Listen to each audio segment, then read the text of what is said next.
Good evening, YouTube. Come on a walk with me.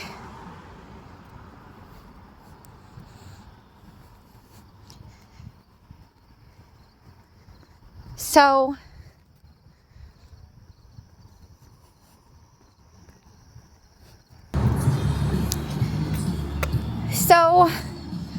I felt it was important to come on here tonight and share what's on my heart to share. If you are a highly sensitive person or identify as an empath or someone who cares a lot or too much, this message is for you.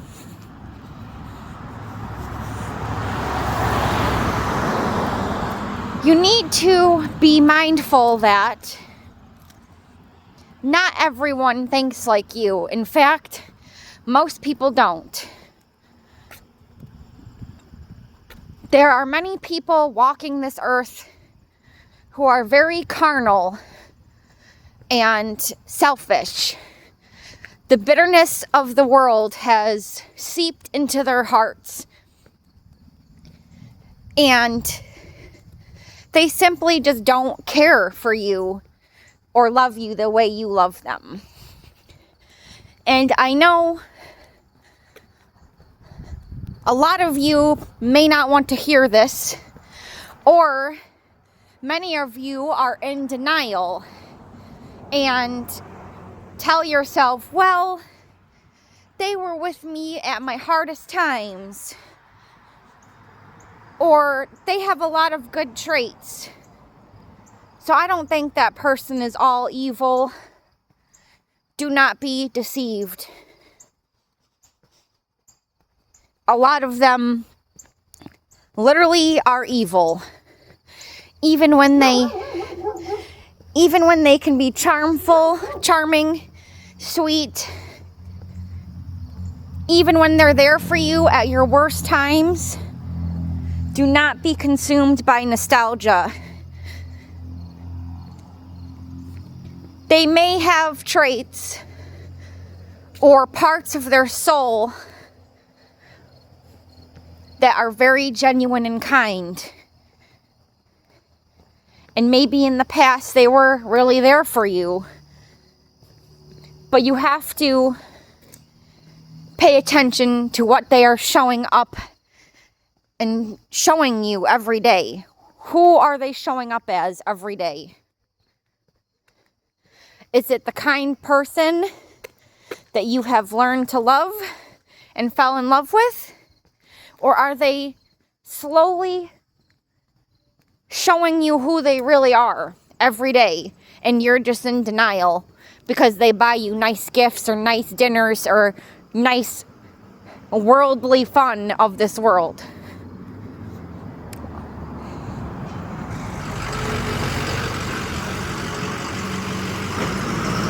Bear with me, because this topic is a little difficult to talk about.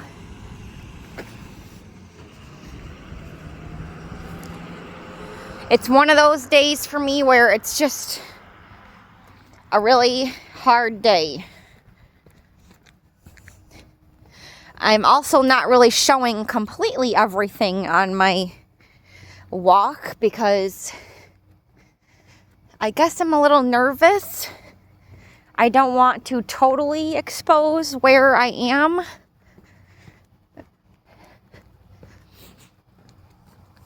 I just feel like it's kind of none of people's business. But that might just be me being paranoid, because most people who watch this will have no idea where this place is.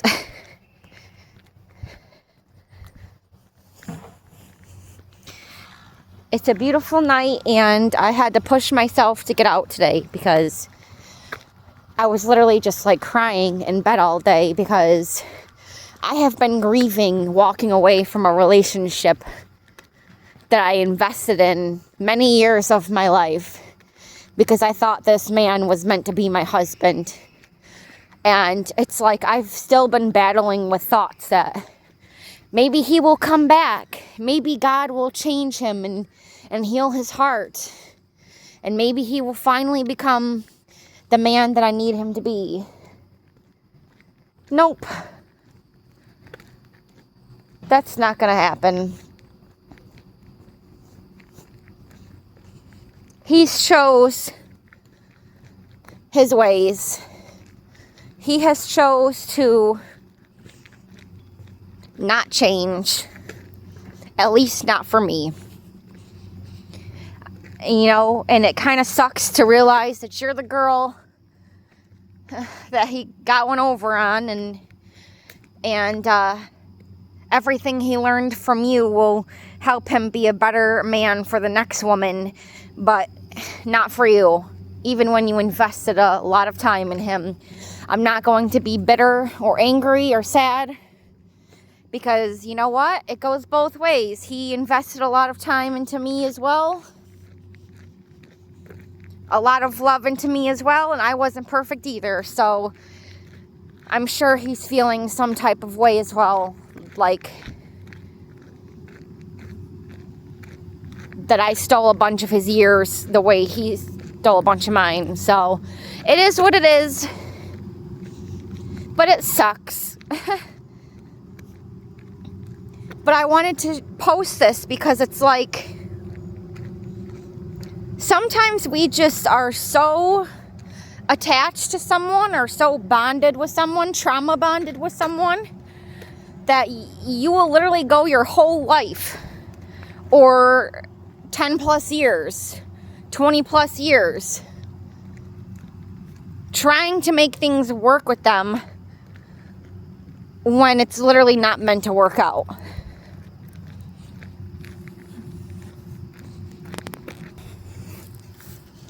When someone shows you who they are, or you get that bad gut feeling about them, don't ignore it.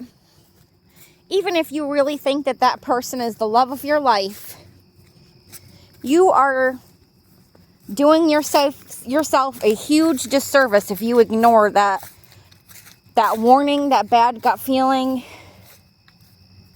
and you keep wanting to give someone chances because that's just how your heart is. That's how your character is. You have a lot of mercy and grace and forgiveness with people.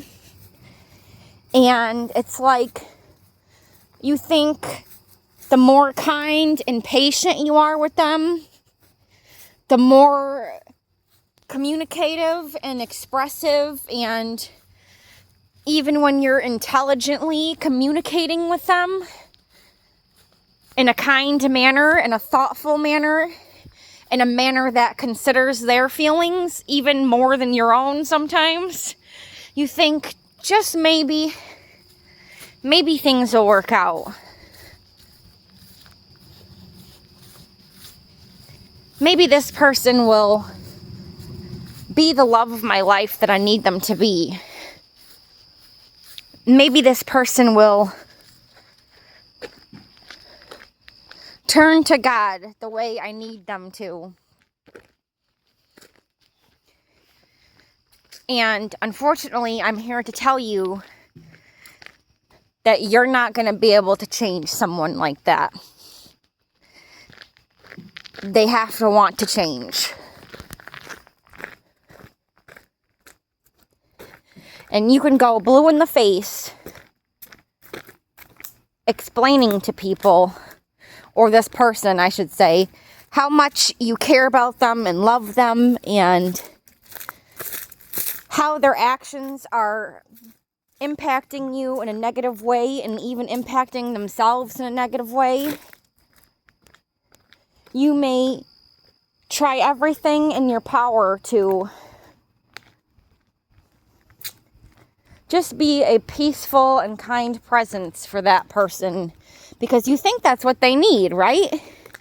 Especially if they've gone through a lot of suffering, or if they don't have a good support system. You think you're just being who they need. And you really truly believe and tell yourself, this person is going to change. I just need to be patient. I just need to give them more time. Well, it doesn't always work like that. Kudos to you if it does work out like that in your favor. And if you are able to lead someone on a righteous path. But I feel like in more cases than not, they have to want to change themselves. You're not going to be able to change them. In fact, the more you try to change people like that, the more angry and toxic they will become with you. Not because that's what they want. I mean, maybe they kind of want to be toxic, but you're triggering their darkness and ticking off their demons, basically, and they don't want to hear it. And they're just going to turn around and accuse you of being controlling, of being ungrateful for all that they've done for you. And you know what? Maybe there is a little truth to that. Maybe I was slightly controlling and not grateful at times. It certainly takes two to tango. Or tangle. But, yeah, you don't want to get too tangled up with someone that you feel like you need to just sacrifice your whole life dedicating time to get them to change when only God can help them change. And you're doing a disservice to yourself because you're trying to do the work of Jesus and God that only they can do. And God will have mercy and grace on you. Jesus will have patience and grace and mercy with you. And they will not pour out wrath on that person that you're loving. Because you're in their immediate presence and energy. So they know your heart and they don't want to cause chaos or, bring judgment on that person while you're around them, because they don't want you to get hurt by their choices, basically. They don't want you to suffer from the consequences that are not yours to pay. So, and this can happen in workplaces too. Like if you're in a toxic workplace, like sometimes I truly believe like the Most High and Jesus, they will not allow that company to be shut down or receive judgment while you're still working there. But they will give you warnings to leave and get out.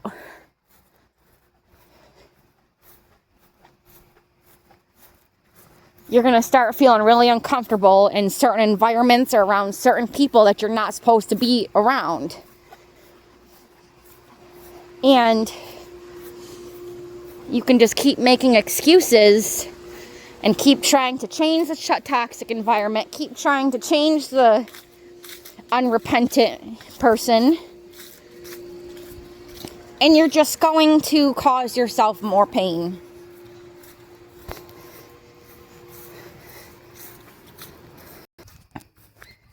What hurts the most and sucks the most is how charming some of these toxic people can be.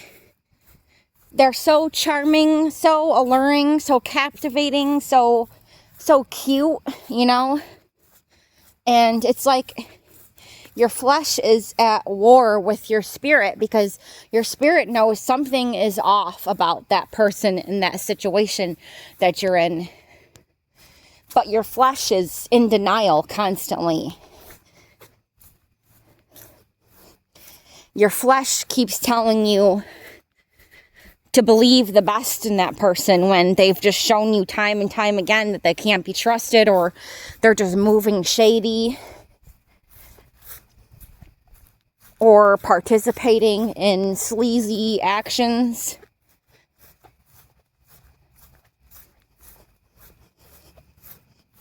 Questionable, they're doing questionable things that may get them in trouble with the law or lying.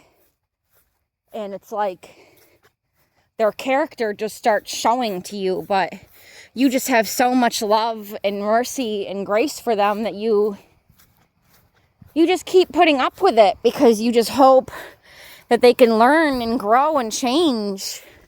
But unfortunately, I have learned the hard way that some people are truly just stuck in they can be like 30 years old or 35 years old and just stuck in a 12-year-old mindset. Maybe because of trauma or demons and inner wounds that they never dealt with, and they just took the easy way out every time. They just numb themselves all the time with drugs and alcohol, and they don't feel a pull to correct the way that they're coping. And they just go further and further down the rabbit hole instead of really healing. And of course, when you love someone so deeply and you have such a long history with them, you're going to stick it out longer than you should. Like, for example, I knew something was wrong with my relationship around year 7. And even like earlier, I was getting warning signs the whole relationship. In fact, I got warning signs like the first day I met him. But just like his charm and attentiveness just pulled me in, especially if this person is a narcissist or has personalities of dark personality traits, like Mika, I'm not sure if I'm saying it right, but Machiavelli, I'm not saying it right, Machiavellism,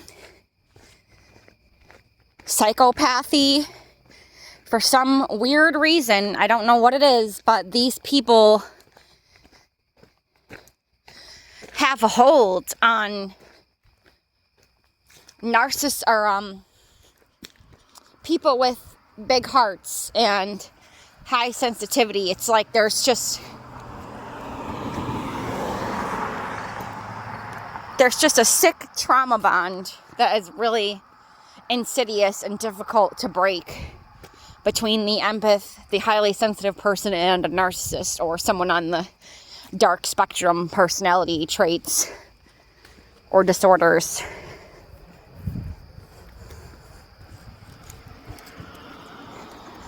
And this has a lot to do with how I believe how the empath or the highly sensitive person was raised.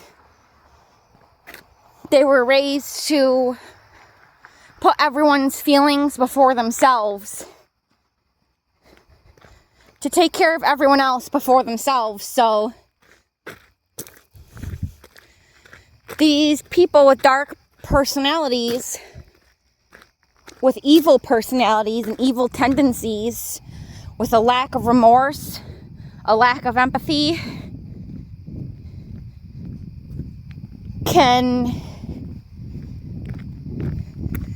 they can definitely be a snare to people with big hearts. And it's so sad because it's like you see it a lot. Like you will see it with a lot of people's relationships, but everyone's just kind of acting like they're in a normal relationship when that's not really the case.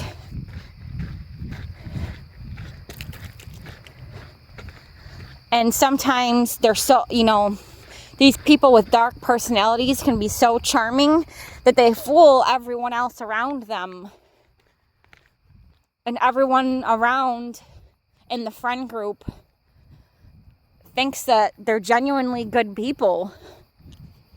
So when there's a breakup or discord in the relationship, unfortunately, a lot of the times, the victim will be shamed more than the abuser, because the abuser is so charming and so extroverted and sweet and alluring and just puts on such a good image that the victim gets blamed because they're the ones that look crazy or mentally unstable. And a lot of times that's because the victim is authentic, like they're not going to be fake. For example, like if an empath or highly sensitive person is upset, you're going to know it. They're not going to fake being happy. They're not going to fake being happy around a bunch of people when they don't really want to be around those people. And that's why I'm breathing a little hard because going up this hill, and it was a rough day today, but it's all right. I need to get the blood flowing.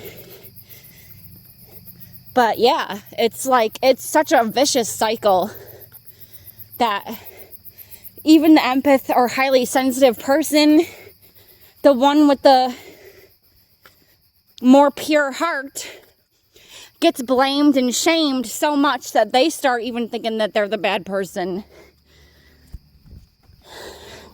I know that was the case with me. Like, I was like, wow, like, what's wrong with me? Like, everyone can be so extroverted and everyone is having a good time, and I'm just like overly sensitive.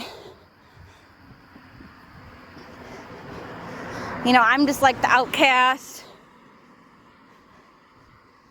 I need to snap out of it and just like be more happy and be more normal like everyone else. But really, like, those people did not know what I was dealing with at home with my abuser.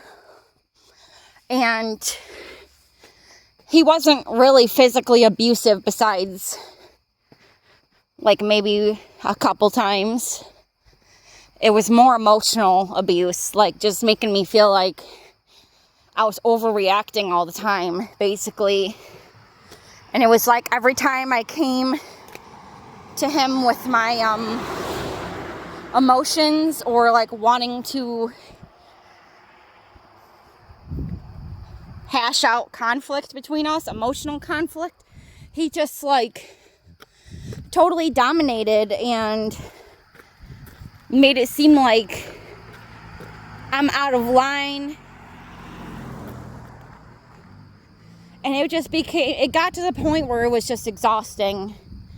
And like a long time I just put up with it, and I would just be like, okay, I'll try to be like less emotional and less sensitive. I'm sorry. I was literally the one who always said sorry first. And that's how you know when you're not in the right relationship, is when you're always saying sorry excessively because you care about maintaining the connection more than they do. But they just have such a way of making it, you know, flipping it back on you.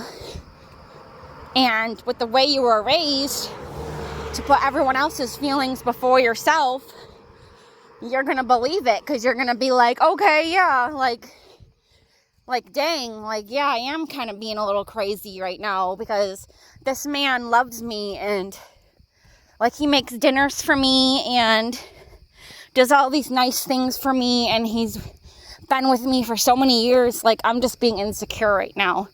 Like, I'm just being dramatic. When you're really not. You're just like picking up on the inconsistencies with them. But they don't want to admit to those inconsistencies. They don't want to explain themselves. They rather just keep you in the dark and Darvo, which is deny attacker, reverse victim offender. So they reverse the victim and tell you, the victim, that you are the one that's being offensive. And they deny everything. It's literally insane. I think I said that right. I think that's the right acronym. But it's like you were so patient with them for so long until like your spirit starts screaming at you and you're like, yeah, I literally can't do this anymore. Like, I've been so patient. I have had so much mercy and grace on this person, and they have not extended that same energy to me at all. Or maybe they do, like, occasionally, sometimes, like, maybe, like, once in a blue moon, they'll admit that they're wrong. And they do this, you know, to keep you around, to keep you in the cycle. Because abusers, I will keep emphasizing this in all my videos. Abusers are not abusive 100% of the time. That's why it's so confusing, and like a lot of women get blamed for like not leaving the relationship sooner. But how are they to figure it out when they're literally just being gaslit and confused 24/7? And they've been trained since like their brain literally started developing to like give people the benefit of the doubt, and they've been trained to put their feelings and needs on the back burner for other humans. So it takes a lot of time to rewire that conditioning. So, you know, it hurts a lot to say this, but like your family of origin plays a huge role in whether you will fall into an abusive relationship or not.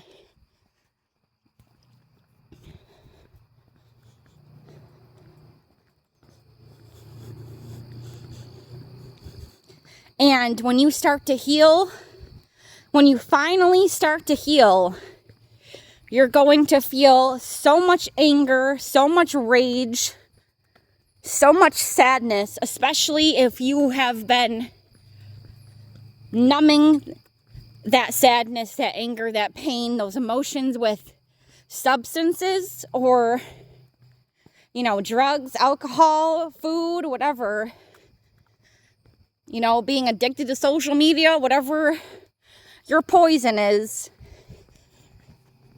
That when you finally stop doing that stuff, it's gonna hit you like a brick wall, man. Like, you're gonna just be like so mad about everything because you just realize how much crap that you've been taking from everyone for so long, to the detriment of yourself, and you realize that like literally you have been sacrificing yourself, slowly killing your soul for decades,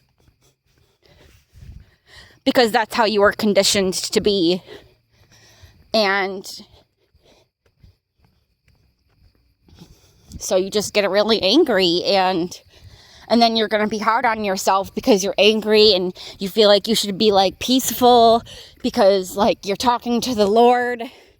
And yes, he will give you a lot of peace and a lot of healing, but you also have to have the same grace and mercy that he has on you, because you need to realize that like you went so many decades and years like without feeling those feelings, that it just bubbles up and you're just like extremely angry now. And it hurts.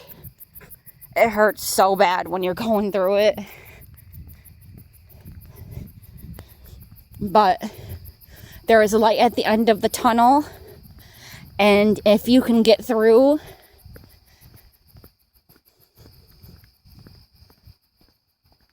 the difficult season of crying and feeling rage and